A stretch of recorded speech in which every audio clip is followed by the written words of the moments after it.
Hey everyone, and welcome to the Actorzilla podcast. I'm your host, James Larson, and today we have on a very special guest, the amazing headshot photographer, Vanie Poyey.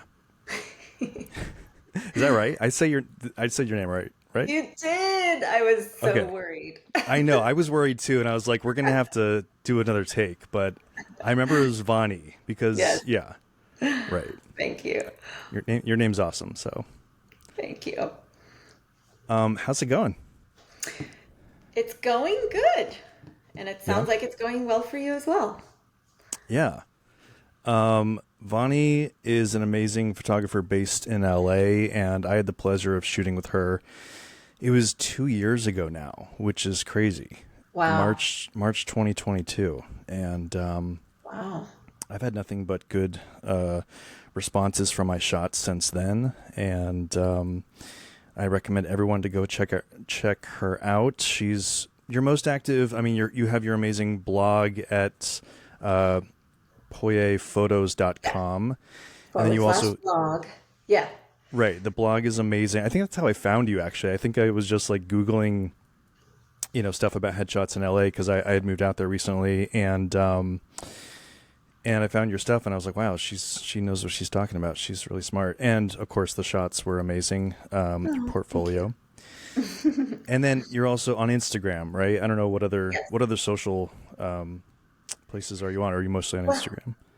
no, just Instagram, really. It's hard to keep up with everything. But Yeah. I do, Instagram is mostly right now for my photographer following. And I plan on sort of nurturing Pinterest for actors, Hmm. but I'm not there yet. So you can find me on Instagram, Poyey Photos, same as my website, Poyey Photos, like plural. However, the content is mostly for photographers, but you'll see my work there. Yeah. Kind of, I'm interested in that because obviously you have kind of a dual audience with photographers and actors. Yeah. What kind of spurred that, focus, I guess, those two different Oh, focuses? sure. Yeah. Oh gosh. Okay. Well, the actor strike kind of pushed me to do something I've been wanting to do for a long time, and I always told myself I'm too busy and I don't have time to do it. Which was I'm creating a digital course for photographers to learn headshot photography, like the A to Z's of photography, everything from skills to mindset to business and marketing. And so I started building my course by taking a course building course. And then realized that in order for my course to sell, I would need to grow my photography audience. And since I already have a bunch of photographers just organically following me as a headshot photographer, I didn't want to switch. I didn't want to switch my account just because they were already there. Right. So, yeah. That's So cool. here we are. That strike was, I think, interesting, but it caused a lot of people to get off their ass. Yeah. Can I That's kind of, curse? I'm sorry. yeah, yeah. I Go do ahead. have a bit of a, as you know, during the photo shoot, I curse. It's all good. It only adds to the shots. Um, so I think you answer a lot of the questions that I have, I think, for you, like on your blog, but I think people want to. I mean, I'm still interested in it. Obviously, this podcast is geared towards actors, and Right. my passion through Actorzilla is basically to help my audience. I say is like myself, like when I first moved to New York.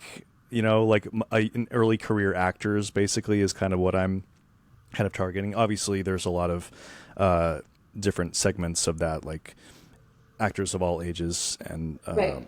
need headshots. So I'm kind of curious. Do you have any advice for that segment, particularly like people that haven't ever gotten headshots before, and their first headshot session, and what the process is like?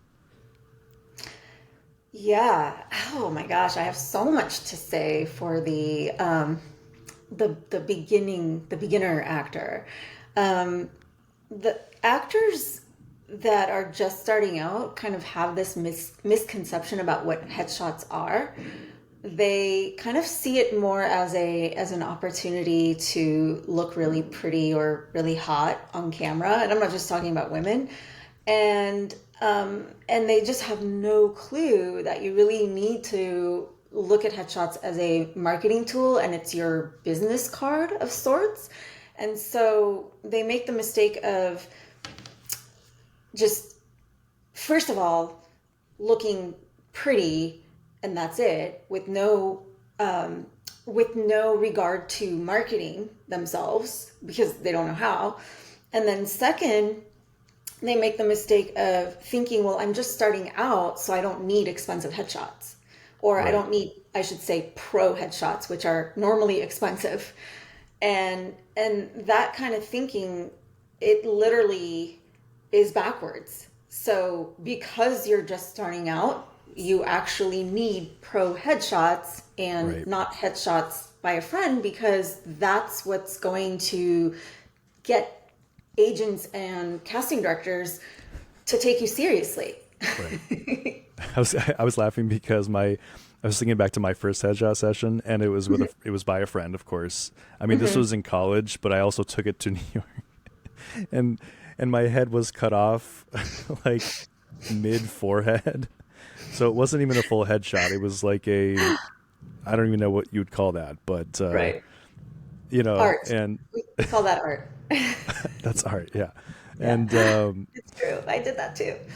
Yeah, and I totally, that's what I would tell myself too, is like invest more in it. One, because you're just getting your face out there. Like, they don't know you, and they haven't gotten to know you yet. And this could be the first impression that you have. And is this the first impression you want to leave on an agent, on a manager, on a casting director? And I would love to hear more about your approach. I'm kind of curious what your thoughts about branding are. I know there's tons of info out there, but you kind of mentioned that a little bit in what you just said about your marketing tool. So what is your approach to that, and what's your philosophy on that? Well, okay. So yes, you have to be mindful of your overarching brand, but also under that umbrella brand, you need to have very specific targeted marketing looks in your headshots, which means you need to spell out in your headshots specifically what characters you would play and what roles you would audition for. And how do you figure that out? Well, you figure that out by sort of defining your brand. I know that sounds really confusing and it's like a fancy word, but it doesn't have to be. It's literally just putting into words something that's very natural to us, which is, okay, if I look at a list of looks, which, I'm sure James will give you guys the link to my list of popular looks that agents and managers are asking for, right? If I look at that list of looks, there are certain looks that are going to resonate with me because of who I am. And there are certain looks that are going to be supported by how I physically look. So it's a matter of what you can physically play and I guess, what's the word I'm looking for? Like what you can physically pass off as believable and what you can pass off as believable with your essence. And the combination of those two is essentially your brand. And then the looks you can pass off as with your look, with your physical look and your essence are going to be your marketing looks. Does that make sense? Or hopefully I didn't make it more confusing. No, that totally makes sense. I kind of, my brain kind of went to, what are your commercial types? Like if someone saw you in a commercial, because in a commercial you have 10, 15, 30 seconds to instantly get who a person is. Yes. So are you, and you have obviously a list of archetypes that are, sought after, but are you like the geeky nerd? Are you, the, I don't know, helpful employee? Like I know you always include those kind of labels and they're very helpful as far as clarifying a type. And we all have a variety. It's not like you just have one that you can do.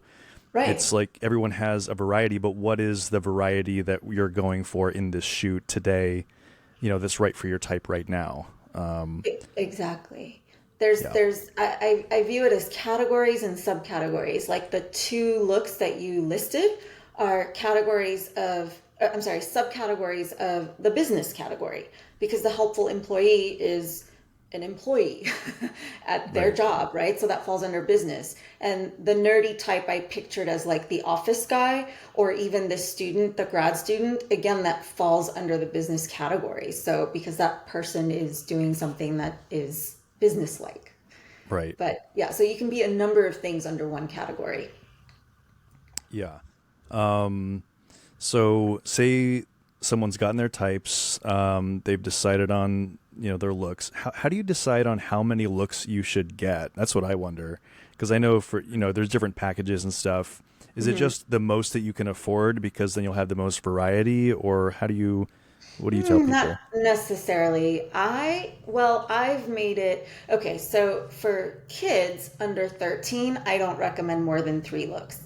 Usually anywhere from 1 to 3 looks, just because they change a lot, and depending on how young they are, if it's an infant, then I would definitely do 1 look. But the older you get, like teenagers all the way up to 56, 50s, I would say you have a lot more range. So then in that case, at least 4 looks should be your minimum. But it's a combination of what did your reps ask for? And with me, if you don't have reps, then I send you to my list and what did you come up with? A combination of that along with what can you afford?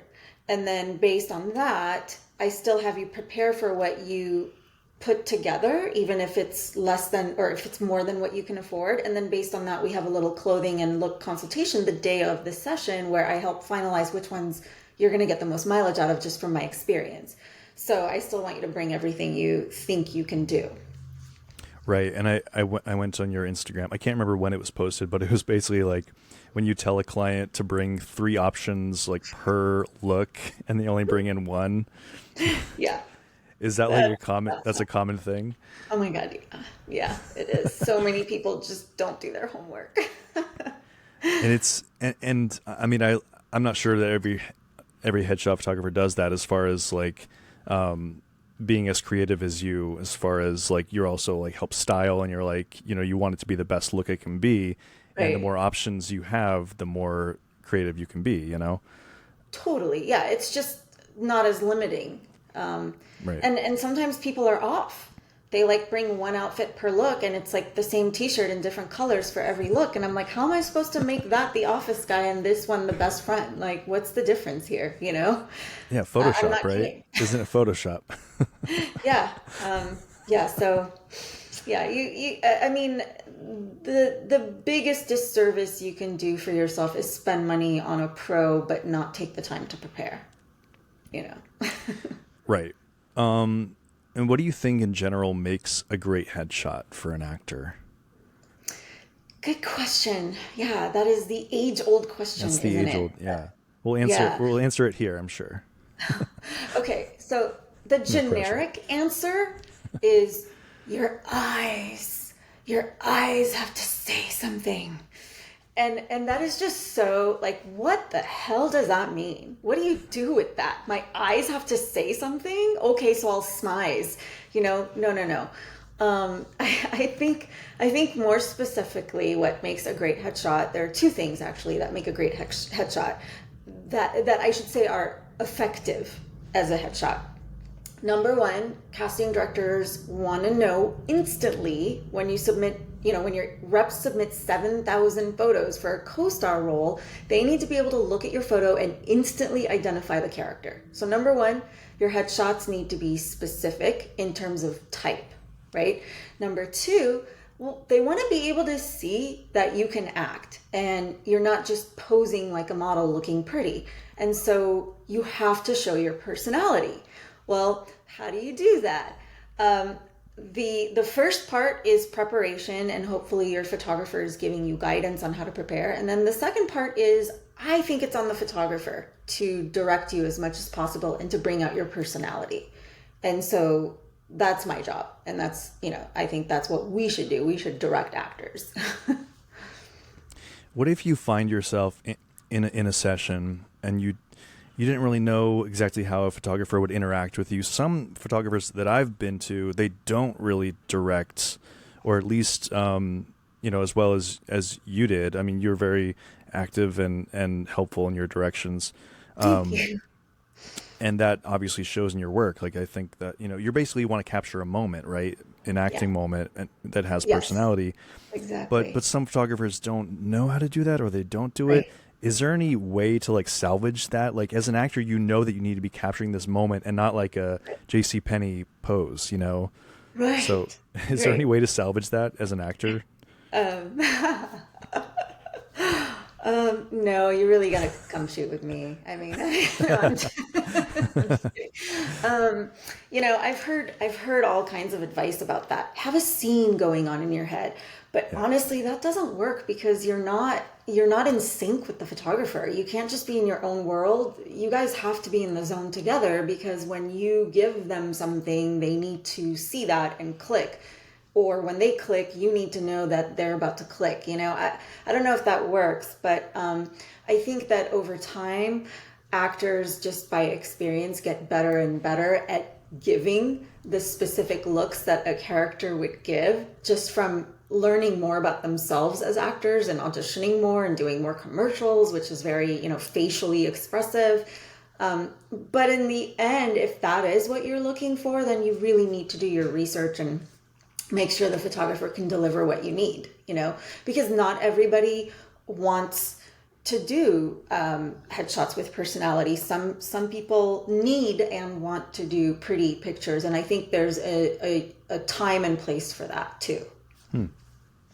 What is the time and place for those kind of shots? Well, for example, if you are pretty and you are at a point in your career where you're being sent out for principal roles, or for principal roles for even not just established shows but for pilots, then you need to market yourself as a leading woman or a leading man. And in that case, because you have enough co-star and guest star credits, you can do pretty for all the different types of shots that you're doing. Hmm. So, but if you are, not going to be a leading man or woman, then in that case, I would say you should continue to focus more on personality based headshots, even when your resume is up to that point. Does that make Right. sense?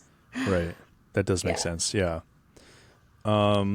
We kind of touched on it earlier a little bit, just about Mhm. one mistake that actors make, basically not being prepared enough. But Mhm. are there any other mistakes that actors make when preparing for headshots or even looking for a photographer?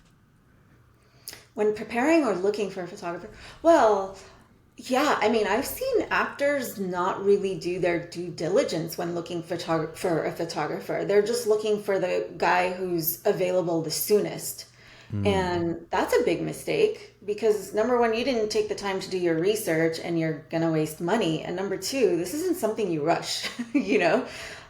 You want to give yourself at least 2 weeks because not only do you have to pick out your looks, but then you have to pick out 2 to 3 options per look in terms of wardrobe. And then if you don't have the wardrobe, you should give yourself time to go shopping and even leave the tags on and, don't like return the clothing if you want. But just, yeah, it takes time and you can't be going for the guy who's available the soonest. So that's the Right. first mistake I've seen. And then in terms of preparation, just the biggest mistake I see is that people just don't read the materials we send them for them to prepare. They just don't read. And so they'll show up and they'll say, yeah, I didn't know what to bring, so I brought everything. And I'm like, you didn't know what to bring? Why don't you know what to bring? Because I told you what to bring, Right. Right. Um, I'm kind of curious about your journey in the whole industry. Like, how did you start out, and what drew you to doing headshots? Oh, well, I was let's see, college dropout, trying to figure out what to do with my life. I went to art school. Well, I've been a visual artist all my life, and when I went to art school, it really screwed me up because it kind of was like way too structured. It didn't make any sense to me. So I dropped out of art school, went to community college, and to be honest, school is just, I had to try way too hard to get A's in school. So I dropped out of that. My friend said, "You're an actress. You should take an acting class." So I took an acting class, and that's when I started shooting my fellow actors, just for fun. Like I said, I was a visual artist. I was an amateur photographer. My dad was I would say, a professional hobbyist. So I already knew, because this was like back in the film days, you can just like pick up a camera and like know what to do like you do with digital. So I started taking people's photos, and then as I got more and more nervous about being a waitress forever, I realized I can make a living with headshots. And however, for me, it was really difficult to maintain both headshots and acting. I felt like I needed to go all in. And I'm an impatient person, and I was broke, and I just didn't have what I see actors should have, which is like the willingness to be broke for 10 years and like the drive and ambition to really want it that bad. And, I was directionless, so I clearly didn't want it that bad. I think what I wanted more was freedom and making money on my terms. And so that's how I segued into photography. And then when I got fired from my last waitressing job, I just took a chance and put all my eggs in one basket, and it took off, luckily. Wow. Were you always in LA? Yes, I grew up here. Yeah. Oh, okay. 9 years old on. Yeah. Oh, wow. Okay. Yeah. Cool. Wow, that's awesome. So what drew you to like the arts? I mean, your dad was a photographer too? Yeah. I had been drawing since I was little. Since literally I could pick up the pencil. So everyone thought, and I would draw fashion figures, and everyone thought I would become a fashion designer. But like I said, when I went to art school, it just wasn't what I thought it was going to be. And the fashion world turned out wasn't me at all, even though I loved drawing fashion. It's just the pretentiousness and it was just, I just can't. It wasn't me. So I became like very disillusioned going to art school and dropped out, and then had to figure it out. There was something about photography, I just did it as a hobby when I was a teenager, and I would just document my crazy party life. But something about it gives instant gratification. If you've ever like taken a photo, and now it's even more instant, obviously, with digital, but it's just instant because you see yourself capturing something and creating art. So it just made sense. I'm kind of curious how, because obviously you've seen it change from film to digital. Mm-hmm. Obviously headshots went from black and white mostly Right. early on. Yeah. Like, Yeah. what has been the evolution that you've witnessed in your work? So it was all black and white, and that's because it was not very cheap to produce color. Even processing color film was more expensive than black and white. Oh, wow. Black and white's very forgiving, and people look really good in black and white. In case you haven't noticed, when you put on a black and white filter on Instagram. And then what happened was, then came digital.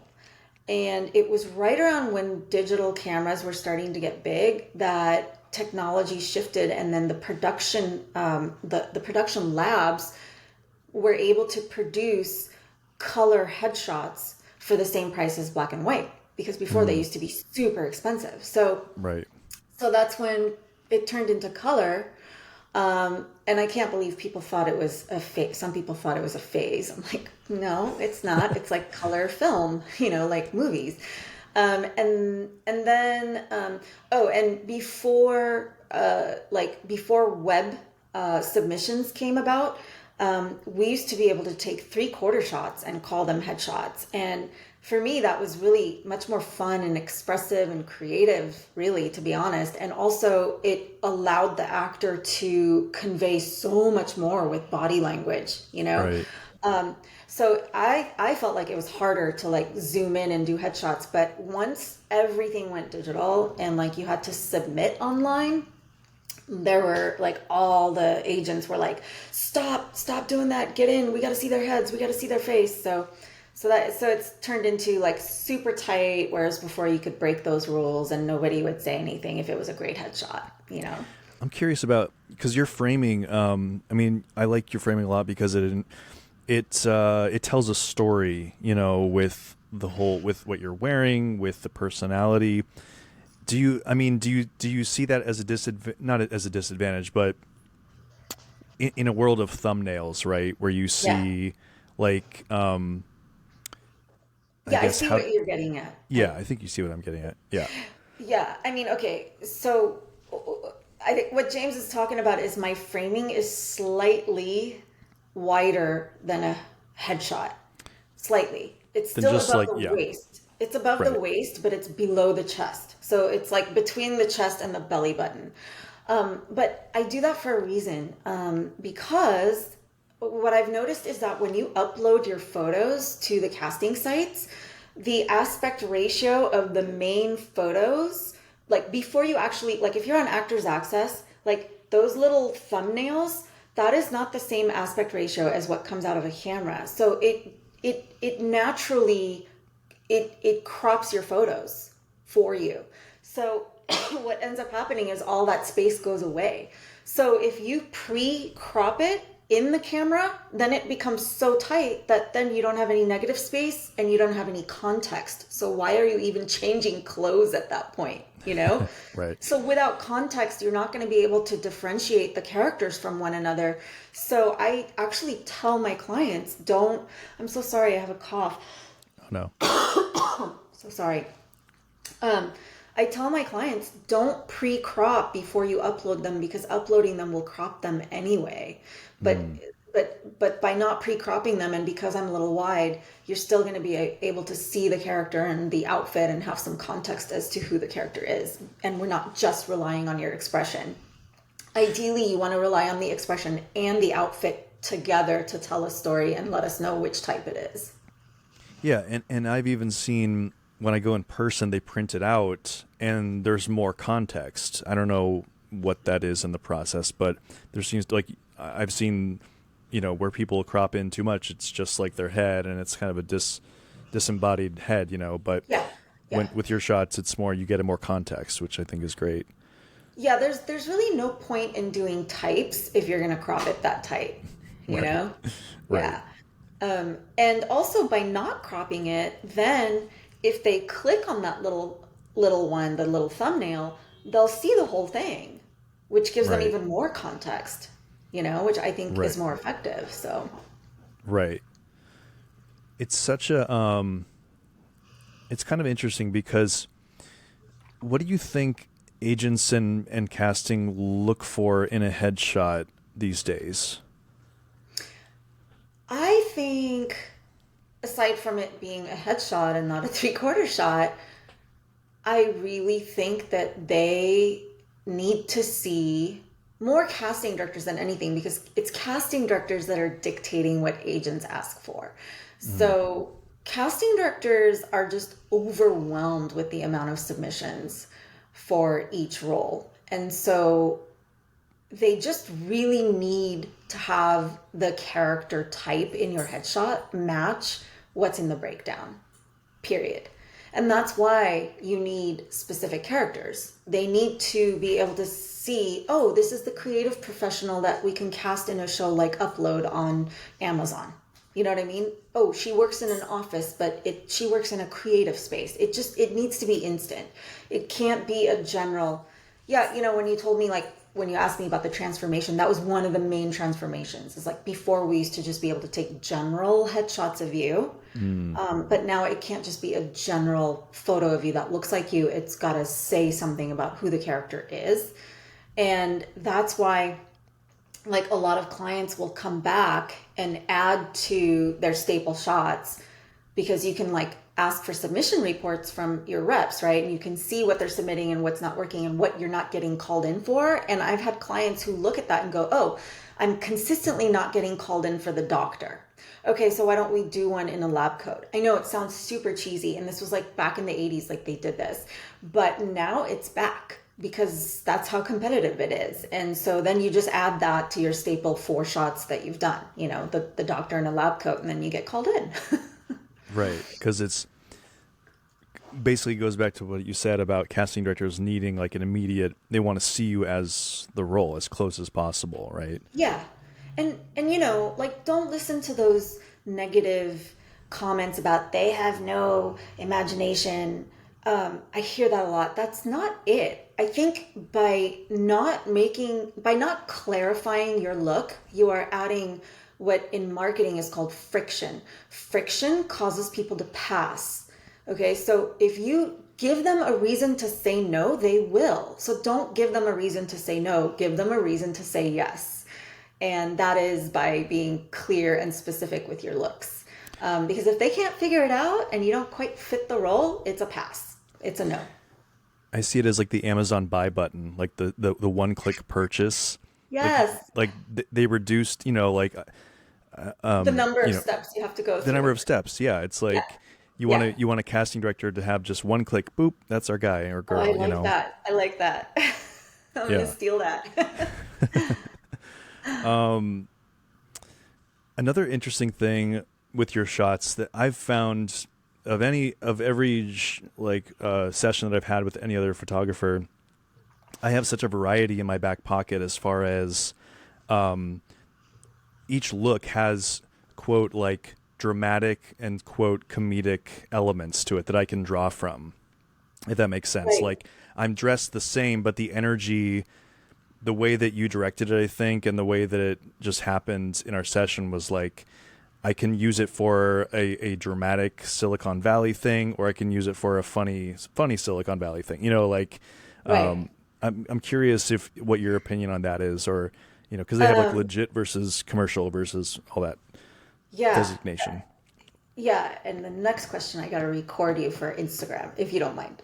Oh, of course. I do that on purpose because I don't believe in, again, this is now. Like before, we used to have hard differences between commercial and theatrical during the black and white days, and it's really changed. I think just because everything's changed on TV, that the roles have changed, the opportunities have changed. Like women work more color. If you're black or brown, you're gonna work more. So with headshots, there's no real black and white between theatrical and commercial, or legit, you guys call it on the East Coast. But and so what I do is, okay, let's figure out what is your marketing looks. What are your marketing looks? And 95% of those marketing looks are going to cross over from commercial to theatrical. So in other words, if you play the dad in a 1-hour drama like This Is Us, why wouldn't you also play the dad in a Home Depot commercial? Like, it makes sense. So your brand, your target market is dad, right? Not target market, but your specific marketing look is dad.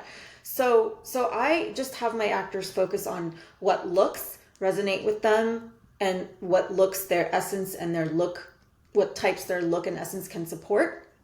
And then if it's a crossover, which 95% of the time it is, then I direct you in such a way. So like I give you an emotional arc so that you have both the commercial and theatrical versions, and then you can use them however you wish, and you don't have to have Right. 2 photo shoots. Both your agents can see them, and both of them will pick different essences to work for them, for their purpose. And it basically, I mean, as an actor too, I love that because it basically doubles how many shots you're getting. Instead of being like, oh, this is my happy commercial shot, you're like, no, Right. this is your, you could, you go from like, I don't know, person who's on trial for something to, Best Buy employee in the same look. You know what I mean? Right. Like it's Or not Best about Buy the look. shopper. Yeah. Best Buy. Yeah, exactly. Yeah. So I I love mean, that.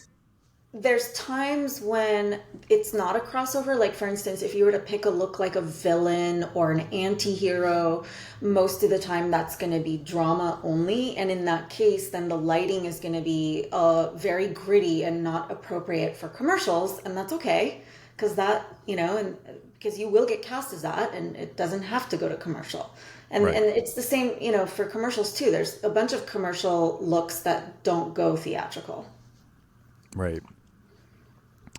I'm about to ask my next Okay, question. I don't know if you want to. I'm gonna record it then. So I'm curious. We've talked about your process, but I'm curious about how you help actors convey like the right emotion, or how you get that emotional arc in your sessions. Like, how do you direct people? What is your Oh, approach? yes. And as my client, you know my secret. I do. So I play improv games with actors. I'll throw lines at you, have you be in character, and there's a back and forth. So it doesn't give you time and space to get in your head and think about how to smile or get nervous even. And if you are nervous, then you instantly snap out of it because all of a sudden you're in your safe space, which is you're acting with me and you're in the zone with me. And so whatever happens, it's very organic and it's under my control. So because I'm directing you, I'm also pressing the shutter whenever I see the expression I need. And then with digital, it's so awesome because then I delete all the ones that don't work. So leaving me with the best, so my proof sheets often have like I get rid of repeats. And so my proof sheets, they don't look like the same face, in different outfits, like a million of them repeated. They literally will have like different expressions from frame to frame, which gives you and your reps a ton of choices, in terms of how to market the character even, like, oh, what kind of essence? Oh, we want the theatrical one here that says, I'm sorry, I'm going on and on, but like the other day I was picking photos for one of my clients, because a lot of times my clients will ask me to pick the best choices. And so what I did was I picked two from each group, from each look. And one of them was a suburban mom look. And so one look I picked was a suburban mom that was very judgmental and, maybe, like lives in a shishi fufu neighborhood, maybe like on the PTA, but super judgy. And then the other one was like I'm the boss of the house. You guys better listen to me, mom, just with the two different expressions. And I was like, hey, Right. I think these are the best ones that I think that are good for you in terms of like who you are when you walk in the room, believably. I love that. I'm curious. Obviously you get so many options digitally, and is there a process? Because I wonder how it is in LA too. Because I was trying to decide which ones to print, because obviously you're not going to be able to print like every single option. Right. Is there a philosophy you have on that, of like picking one more general shot that will work for a more variety of roles, or have just print out a lot? Well, no, I would not print more than just one look. Okay. If you have a rep, they will let you know which one they want you to print, if any. Right. Yeah. um, but if you're just starting out and you're sending yourself out for maybe student films or like low budget stuff where you're not necessarily submitting online, you really just need one photo, because in the world of online submissions, like prints are out. You don't even show up with a print anymore. There was a time when there was that crossover, like they were submitting online, but then you showed up with a print. You don't even do that anymore. It is in New York, at least. I do a lot of theater work as well, so that is still a process here, that you would show up with something Oh, sometimes. So okay, then don't listen to me on that. no, Well, it's yeah, okay, well, for theater, it's different. For theater, it's yeah. different, but even maybe for TV film too in New York, you're saying? No, that's more like they usually have like a printed list, so you don't usually have to do it for TV film. But Okay, okay. yeah, But for but theater, but for yeah. theater mostly, yeah. And if you do Yeah, other that makes sorts sense. of performing, but how do you pick one? Is it mostly just like, what do you, I don't know, because does that go towards a more like pick one that generally gets your vibe? Oh, okay, I see what you mean. I would say it depends on which looks you've done, but like I remember you did one of your looks was the guy next door, the friend. And yeah, I guess like for you, that's the one I would pick. Yeah. because that's most closest to who you are in person, besides who you can become. So Right. that's, I guess that's what I would do, is the one that most represents you, the real you, and not the actor you. Yeah, that makes sense because they're also there to remember. In person, when you go in person, they're there to meet you and get your energy as well as the characters. So, Yeah. um, yeah, I'm curious. With social media, how do you think? How do you think an actor can best utilize their headshots in their social media and marketing? Ooh. Like, should Ooh. they be posting their headshots a lot, or You know um, what? Well, your question just gave me an idea, because I feel like actors post their headshots and they're like, "Hey, look at my headshots. I got new headshots. Hire me. Look, isn't this the best like cop shot you've ever seen? I can play a cop on such and such show." And then they'll tag the show or the casting director or something. tag the But casting? wouldn't it be cool if after your like, I see actors posting their auditions, you know? Wouldn't it be cool if after your audition, just at the end, you post your headshot that you think goes with that character? Yeah, Just an idea. and then tagging the photographer so they get no. Just kidding. Tagging the photographer, tagging your agent, tagging whoever you need to, but like, I think it'll just help the people who have eyes on you to more clearly see, you know, what it is you're trying to do. I don't know. I just thought of a better way to use headshots on social media than to just post them and be like, ah, look at these. No, I like that. It kind of reinforces, like you show your work and then you reinforce that. Yeah, yeah, yeah. Reinforces a good, yeah, that's a good That kind word. of brings up a question for me, which is, what is the etiquette now as far as like, do you? Because to me, tagging a casting director, I don't know. That just seems. I mean, is that okay? Like, or that seems a little far fetched to me. Not far fetched, but is that like cool to do in this day and I, age? yes and no. Yes Okay. and no. Um, here's the here's the key on social media with anything and anybody that you would like to connect with. Tagging them randomly is not good form, and it annoys people. Yeah. However, if you have been stalking that casting director and commenting on everything they post, genuinely commenting, and genuinely commenting means like actually making smart comments about the content they post, and you've been doing this for like 3 months, believe me, they have taken notice and they know who you are. And at that point, they are a lot more inclined to take a look at your work if you tag them, and they will not be annoyed.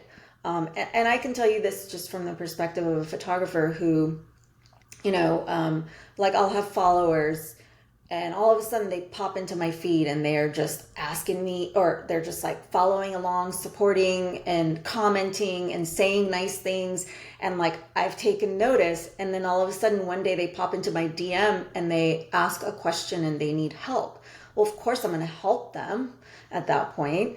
And same with my photographer followers. They ask for advice, I'm going to give them advice, and I'm not going to treat them like spam.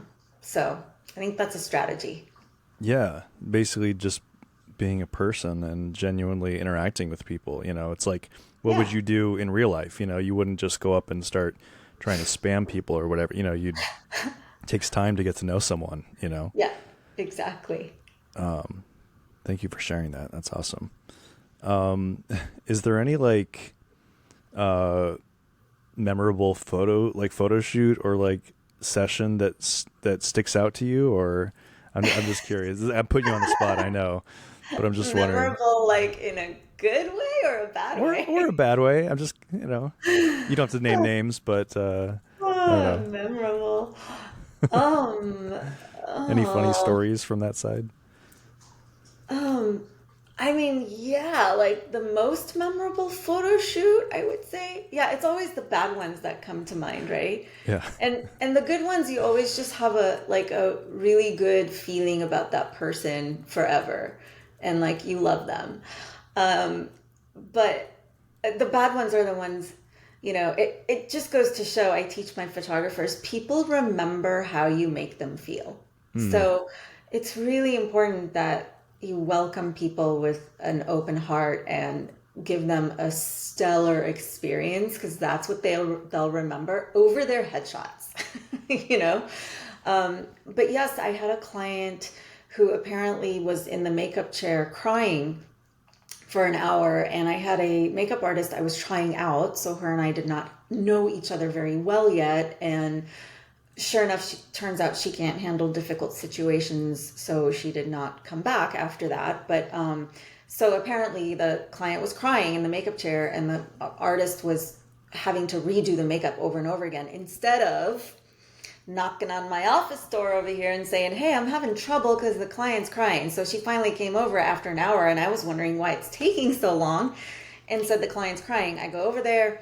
Long story short, the client's crying. I try to console her. I'm really awkward with people who cry around me. I should say strangers. And I'm really awkward about crying in front of strangers. I don't like showing that kind of vulnerability. So I'm awkward, and she's crying, and I'm doing my best to figure out what's wrong. And it turns into a 2 hour, I kid you not, 2 hour therapy session where me and the makeup artist are trying to, help this girl who I tried many times to say maybe we shouldn't shoot, but she kept saying she wants to. And lesson learned, I should have just said no, we cannot shoot. Took me 2 hours to get there. That was lame. Learning lesson. I felt bad for her and gave her back her deposit, plural, 3 deposits. She had rescheduled 3 times. That's $600. And I said, you come back when you're in a better place in life. What did this girl do? She went and gave me a bad review, because apparently I told her to get on antidepressants. And I told her, hey, listen, I'm on antidepressants. I've been on them like forever. It's okay. But she took offense to that, apparently. So there you have it. You can't, Wow. you can't win. Yeah. With the crazies. I'm gonna say she was a crazy.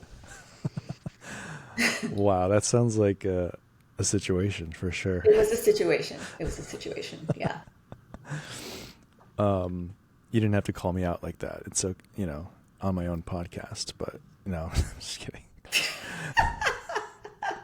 I did say she. Yeah, I know. I was just trying to make a stupid joke, but that's cool. That's It's a story to that's remember. a story. That's a story. I'm kind of curious about if an actor has an actor ever come to you and been like, "Oh, I just want to play this one type of character," or do most actors like they want to play the biggest variety that they can? I think when actors come to me, just the nature of what I offer attracts actors who have a desire to play a range of characters. I think it's the opposite.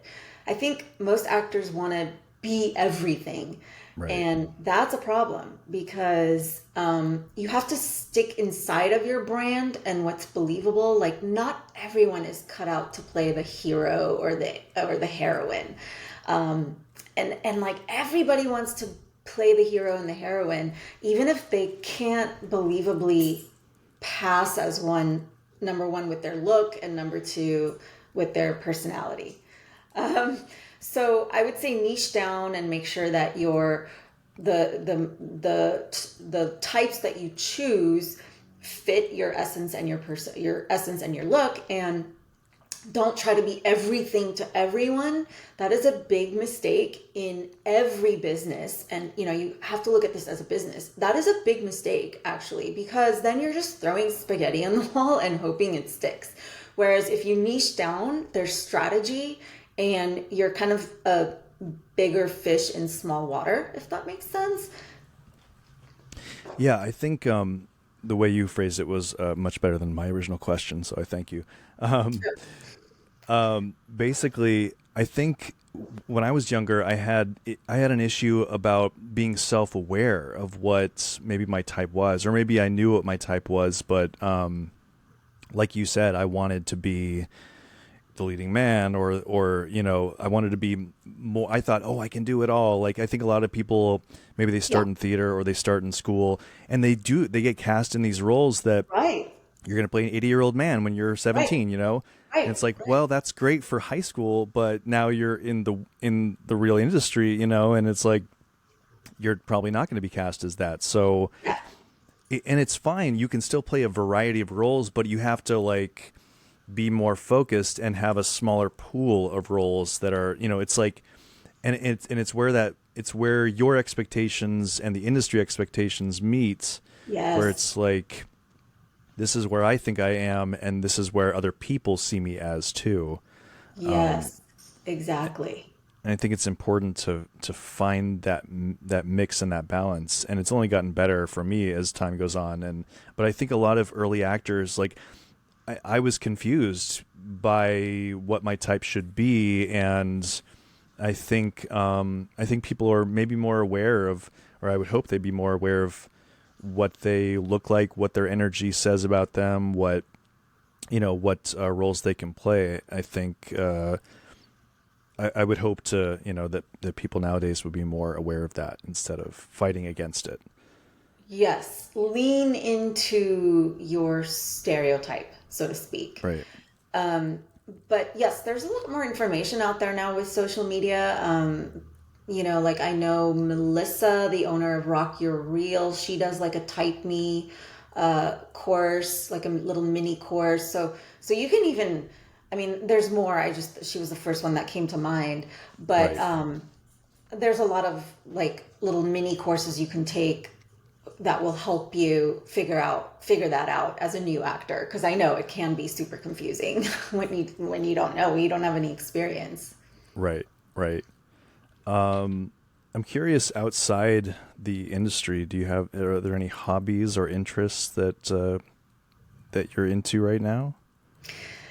That question really makes me sad because Why? because because as I work on my digital course, I don't have a life and I don't have a hobby. But Education, right? Education is an interest for you then. yeah, I guess that's my hobby right now. But it's all work, work, work right now. But if yeah, under normal times, I would say hiking. I'm a foodie, if that counts as a hobby. I'm a snob when it comes to food. I'm Like sorry. foodie as in like a cook, like you cook things, or No, you I enjoy like to food? I like to enjoy good food when I go out to eat. I center like if I go on vacation, so like I'll plan, okay, we're gonna go and see this site and this site and this site, and then I will go and figure out what time lunch is gonna be and what restaurant in that area is rated by Zagat, or is rated well by Zagat or Michelin or whatever, and like that's where we're gonna eat. Like I will not go randomly into a restaurant without checking my best friend Yelp. You're like the anti Anthony Bourdain. I'm just kidding. Yeah. Yeah, exactly. No, that sounds amazing. I love that. Is there any food that you like particularly, or just all kinds? Mm, oh, okay. No, I can't really say. I'm pretty eclectic. That's awesome. And I'm a wannabe vegan, which makes being a foodie much harder. But when I ate everything, I was a foodie, and I've learned to still Does appreciate that really good restaurants. does that But mean like like, as you're eating a steak, you're like, this is no, tofu. This is no, no, tofu. no, no, no, no. Okay. That's good. No, I don't eat meat. I don't eat chicken. I just recently cut out fish. I am trying hard to cut out cheese. And the only thing I don't do is I'm still not there when it comes to ingredients. Like if like there's a sauce that I'm using and the ingredient has milk in it, I just like I can't, I don't have the lifestyle to be able to go that strict yet. Right. I'm working towards it. You're working towards it. Okay. Yeah.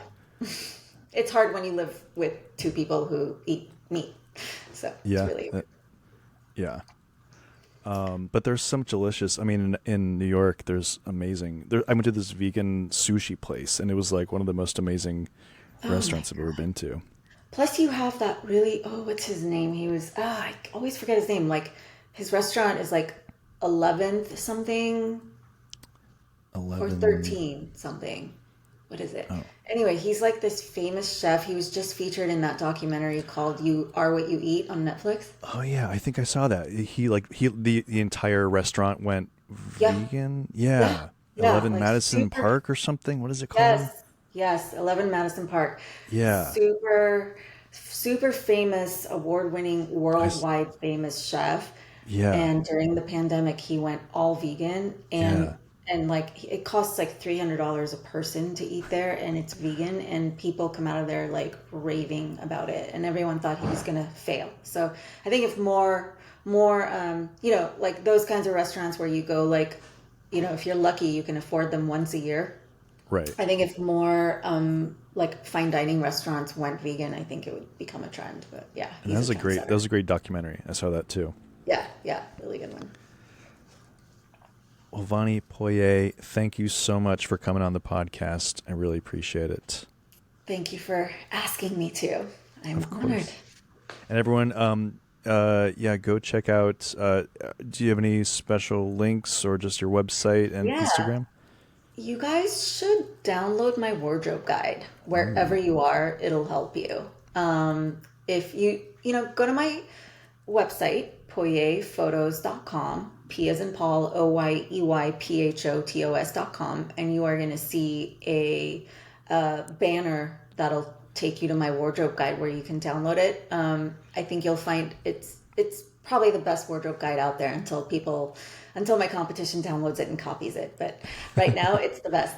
Meaning it's very comprehensive. It's like 4 pages. It's super detailed. It's not just like do this and do that.